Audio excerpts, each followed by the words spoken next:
Señores, hoy es Día Internacional de la Mujer. Y aunque no se ha podido corregir todo lo que está mal, ni continuar todo lo que está bien, y mucho menos hacer lo que nunca se hizo, en cierta área escasa de la diplomacia dominicana ha ocurrido algo interesante, y es que nosotros tenemos representantes dignos y eficientes de República Dominicana en algunas embajadas. Y para ello nosotros tenemos pruebas fehacientes. Todo el mundo en su familia tiene buenas ovejas, pero a veces se descarrían. Y yo tengo dos sueltas en el mundo, una en Londres y otra en el Cairo, ¿verdad? Sí, yo tengo una en Londres y otra en el Cairo. Para suerte mía, de los 4 embajadores que más mejores han representado el país, que son Víctor Grimaldi en Roma, Hans Dannenberg en la India. En la India. E islas adyacentes, sí, porque él es concurrente. Él es concurrente en muchísimos sitios. Federico Cuello en Inglaterra. Cuello Camilo. Cuello Camilo. Que conste. Que conste. Y Gabriela Bonetti en el Cairo, y creo que también tiene otras Rubén Silia en Haití. Bien. Que no es cualquier cosa. Le damos la bienvenida a Gabriela, que está de paso por aquí. Hoy día de la internacional. Es la mujer, la única mujer de ese grupo, ¿verdad? Gabriela, que es... Lo primero que me preguntan, Gabriela, es que ¿dónde viene el Rossellini? Si es del famoso cineasta sueco o italiano. Antes que nada, gracias por la invitación. El Rossellini viene del italiano, del director, pero es ex. Ya es ex, ya pasó a la posteridad. Bien. Pero es familiar tuyo. Bueno, era mi ex esposo. Era tu esposo y tú conservas el apellido. Gabriela, ex esposo. Eso es un término nuevo. Esposo. Sí. El esposo eso también se existe en otra cosa que está de moda aquí y que no te vamos a meter en eso. No, por favor. Sí.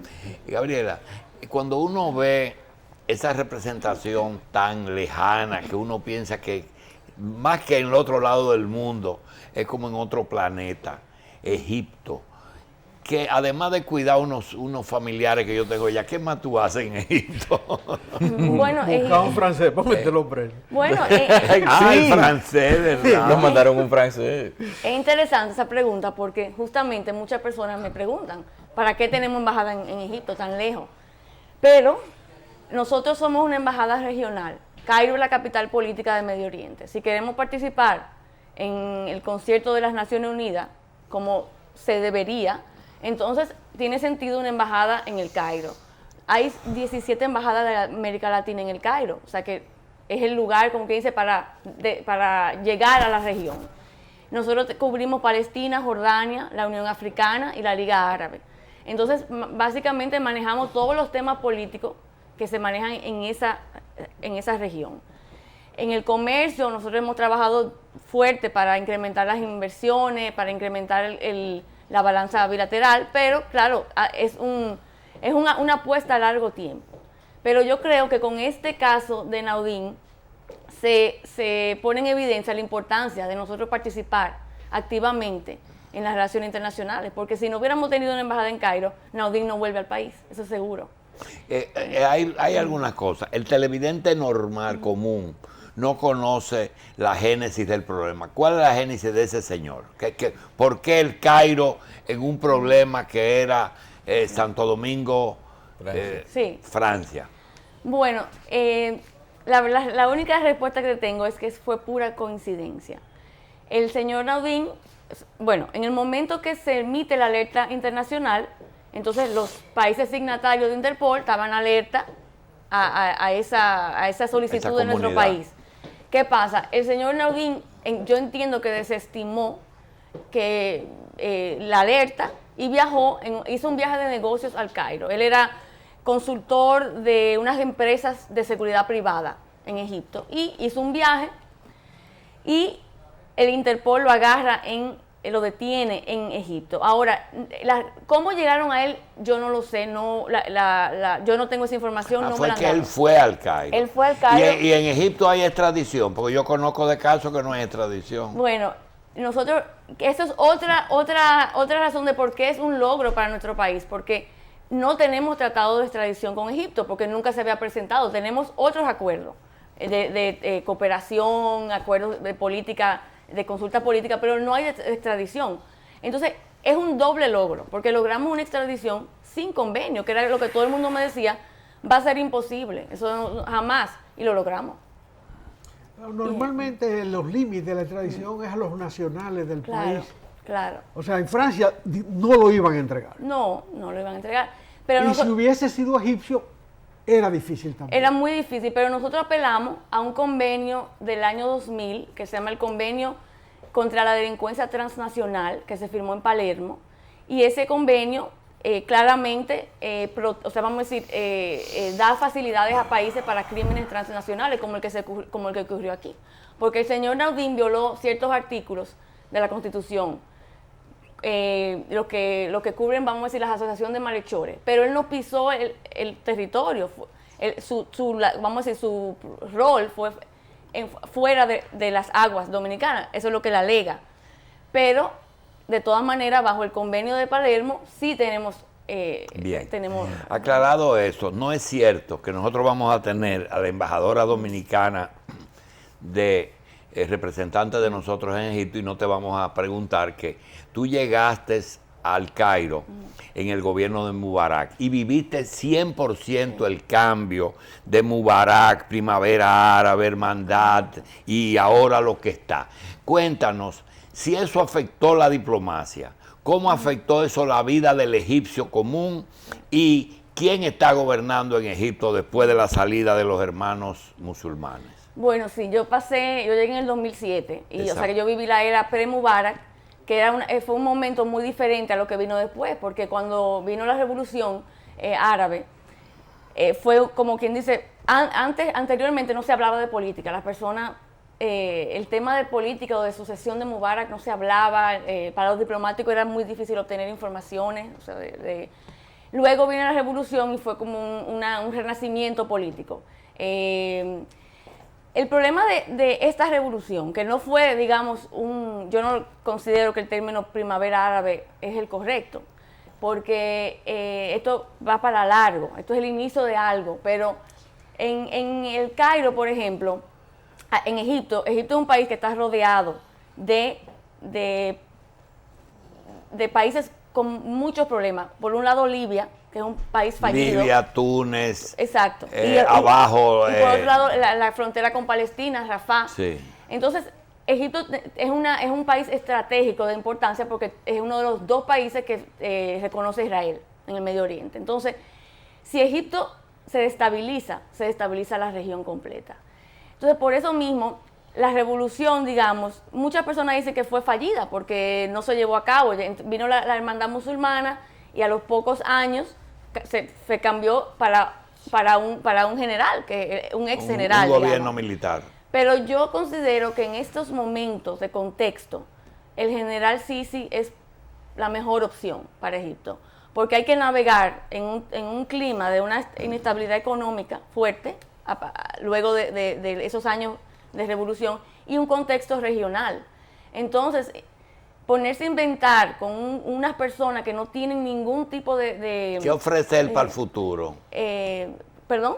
¿Qué ofrece él para el futuro? Estabilidad. ¿Y apertura democrática? Sí. ¿Y hay apertura democrática lenta, digamos. Bien. Una pregunta.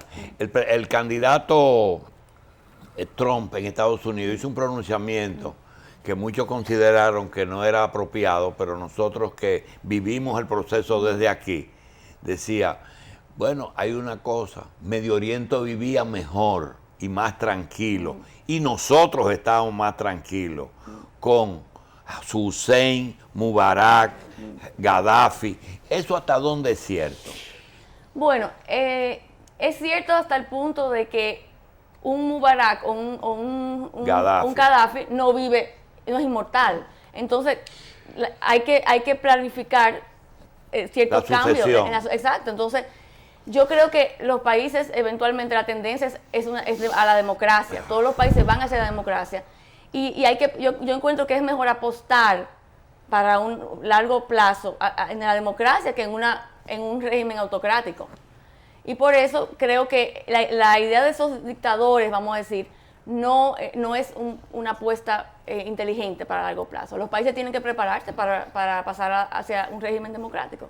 ¿Y las mujeres en Egipto tienen las mismas restricciones que en otros países musulmanes o ha avanzado un poquito más? Egipto es mucho más avanzado en ese tema, por ejemplo, comparado con el Golfo, Arabia Saudita, o países como Pakistán, etc. Es más avanzado, pero falta mucho camino. Yo personalmente nunca me he sentido discriminada. Y es bueno que hoy Día de la Mujer quiero hablar de ese tema porque mucha gente me dice, tú, una mujer en ese país. Yo nunca he tenido discriminación, o sea, me he sentido que he tenido menos acceso a las conversaciones políticas, a los ministros, a todo.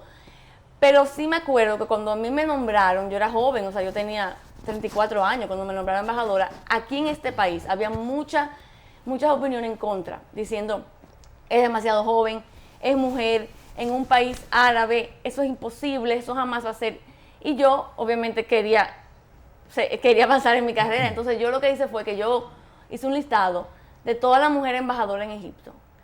Para traérselo al canciller de ese habían entonces. muchas. Habían Estados Unidos, mujer, India, mujer, Pakistán, mujer, de América Latina, 5 mujeres.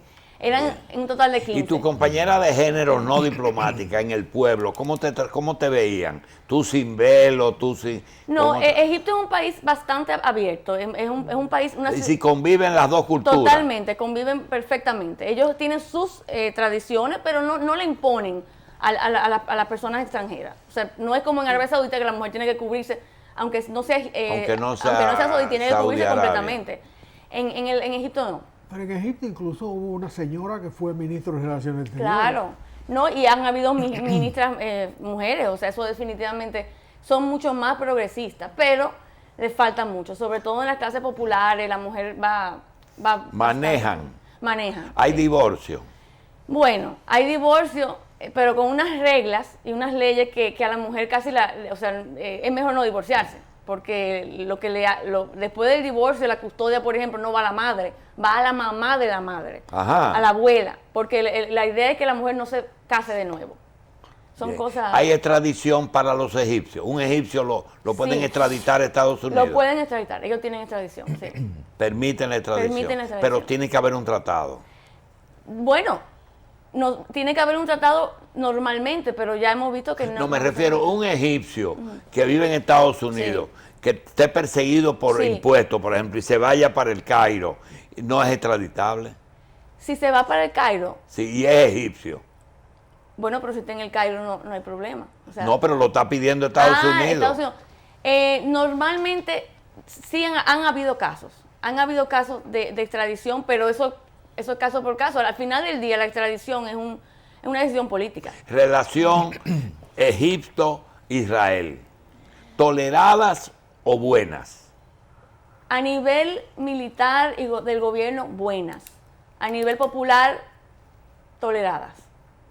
Bien. ¿Cómo ven los egipcios a su gobierno por tener esas relaciones? ¿Como traidores?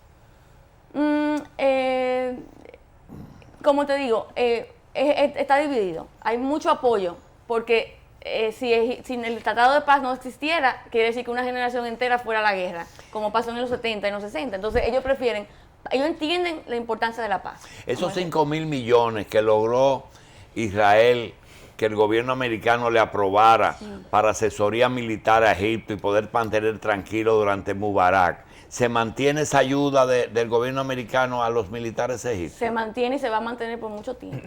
Sí. La asistencia jurídica que tuviste permíteme que te tutee, pero por favor. La asistencia jurídica, ¿quién la aportó? Bueno, la disposición fue de la Procuraduría, sí, lo sabemos. claro. Pero evidentemente cuando se invocan tratados que no conocemos, evidentemente hubo una cabeza. Antes de responderte, quiero tomar la oportunidad para dar las gracias, porque sí, la verdad que vale la pena mencionar los equipos de trabajo que me ayudaron. Te apoyaron. Que es, de un lado, la Procuraduría con el Procurador y con Gisela Cueto, que es la encargada. Por otro lado, también el Interpol dominicano, el coronel Braulio Félix, que fue impresionante su ayuda. Por otro lado, el fiscal... ¿Fueron allá algunos? Ninguno sí, fue. Ahora te voy a contar. El Milciades, el magistrado fiscal del Distrito Nacional, y obviamente la Cancillería con el canciller Navarro y la viceministra Liriano. Nosotros, desde que todo esto ocurrió, yo no tenía nada de información, yo no tenía el caso, o sea que nosotros inmediatamente nos activamos y fue como 24 horas al día por todo ese mes entero. Eso no se paró de trabajar allá. Y yo contraté un bufete de abogados porque en Egipto no se permite a abogados extranjeros intervenir. Entonces, el lado de él tenía un abogado contratado y nosotros teníamos 2 abogados que me ayudaban en todo, porque imagínense, es un sistema de leyes totalmente ajeno al nuestro. Y siempre consultando con el procurador, y así logramos. Yo te voy a decir algo, para mí, yo me di cuenta muy temprano que lo más importante para mí, o sea, como labor, no era en realidad explicar el caso, porque el juez egipcio de instrucción lo entendió bastante rápido, sino era sensibilizar a los egipcios a lo importante que era ese caso para nosotros. Explicarle, como quien dice, los antecedentes, y que ellos entendieran que esto no era cualquier caso, sino un caso. Tal vez los dominicanos que nos están viendo necesitan que le expliquemos eso mismo. Bueno, pero para nosotros es algo importantísimo. Entonces, yo decía, para que estas personas consideren nuestra solicitud, ellos no pueden considerarla como cualquiera otra. Si tienen que entender que esto es algo nacional, de nuestra, vamos a decir, la dignidad dominicana estaba en juego, en mi opinión. Y yo creo que hicimos ese trabajo, porque ellos entendieron. Yo raramente he visto casos como que se han manejado tan profesionalmente y tan rápido, en realidad, que tuvimos esa decisión. Sobre todo un caso de extradición, que es un caso complejo. Además, también... ¿Y los sistemas jurídicos son muy diferentes? Son muy diferentes, sí. Porque nosotros trabajamos allá con el área internacional de la Oficina del Procurador General, pero son diferentes. ¿Y el costo de la operación fue muy alto? Mediano, pero valió la pena. Yo creo que vale la pena. Porque lo trajeron amarrado en un avión. Bueno, privado. Sí, él estuvo bastante tranquilo, o sea, él no se resistió, él cooperó, Sí, hay que pero decirlo. vino en avión privado. No, fue en comercial. En comercial. Nosotros no pagamos privado, fue en comercial. Bien. Pero Gabriela, él cooperó y fue bastante, vamos a decir, civilizado todo el proceso. Gabriela, el proceso convulso de Egipto del 2007 en adelante, ¿afectó mucho el turismo o allá el turismo se maneja como un ente separado? Lo afectó catastróficamente. Yo me acuerdo que en el 2010, la última cifra de turistas en Egipto eran 12 millones, que fue como el año, vamos a decir, pico para ellos. Y hoy día las cifras son menos, están en los cientos de miles, y acaso menos. No llega al millón. No llega al millón. ¿Qué personal tienes en la embajada? Nosotros allá somos 3 personas. Una embajada pequeña. Muy pequeña. Muy pequeña. El consejero ministro consejero David Puig, y tenemos a la arqueóloga Kathleen Martínez. Agregada. Agregada, sí, cultural. Ella, ¿Y tú eres concomitante a otro país? Sí, Jordania, Palestina. Tú estás en Palestina y en Jordania, por eso estaba con el presidente Fernández. Exacto. Ese va a ser otro mérito de la embajada, que cuando encuentre la tumba de Cleopatra, ahí claro, estaba Kathleen. claro. Sí, Dígame, ¿cuántos dominicanos hay en Egipto? Hay muy poco. 4. Los familiares de 4, Egipto, nomás son familiares míos. No, pero también petróleo y dinero es lo que uno ve desde aquí hacia Medio Oriente. Entonces, ¿pero qué otros elementos pueden enriquecer una relación comercial mutua entre Egipto y República Dominicana? Bueno, Egipto es un país, un gran importador de la región. Entonces, nosotros estamos trabajando ahora en lo que son los productos agrícolas. Por ejemplo, los jugos concentrados, que aquí somos muy fuertes, el banano. Egipto es un gran importador de banano. Estamos tratando de entrar en ese mercado. No es más fácil para ellos entrar lo de África. No, es los volúmenes. Ellos necesitan, es un país de 90 millones ya. y necesitan volúmenes. Tienen 90 millones. 90 millones. Entonces es un gran mercado y estamos trabajando en eso. Claro, estamos forjando rutas que nunca se han hecho anteriormente, o sea que eso toma su tiempo. La diplomacia en ese sentido es una apuesta a largo plazo, yo siempre lo digo, los resultados no son a 2 años, son a más. Entonces, Y esos países que hacen frontera con el sur, por ejemplo, están a grandes distancias del Cairo, como bastante, Etiopía y eso. Bastante, son Sudán, Argelia, bueno, son casi 3 o 4 horas de vuelo. De vuelo. De vuelo, ¿Y sí. qué ruta comercial sería utilizada para exportar banano? Bueno, se puede hacer a través de Francia, Pero es que el banano madura en 7 días. Sí, pero también ya hemos tenido experiencia con los contenedores. Se han ido contenedores A Francia. De República Dominicana hacia el Cairo. Al Cairo. Haciendo escala Yo entiendo que hacen escala en España, por En España. breve y siguen, pero tenemos la experiencia. Pero claro, lo que queremos es incrementar ese comercio. Pero Claro. ahora Egipto tiene un proceso político que tiene 1000 prioridades y entonces uno tiene que competir, como quien dice, en ese contexto, pero yo creo que con el tiempo lo lograremos. para un país tan grande como Egipto habría que sembrar el país entero de banano. Yo creo que sí. Pero eso nos abre una oportunidad importante a nosotros. ¿Los lácteos de dónde ustedes lo llevan? Los lácteos no estamos todavía llevando lácteos allá. Bien. Gabriela, yo te quiero dar las gracias, felicitarte el Día de la Mujer, desearte mucho éxito.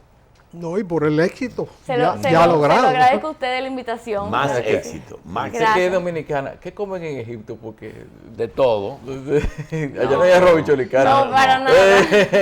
Para nada. Allá hay de todo. Gracias, Gabriela. Muchísimas gracias, muchísimas gracias. Gracias a ti. Cada domingo, Revista Electoral 2016, un compromiso con la democracia. Candidatos, partidos, programas, propuestas, concertación electoral, debates, actividades y concursos por región y por circunscripción.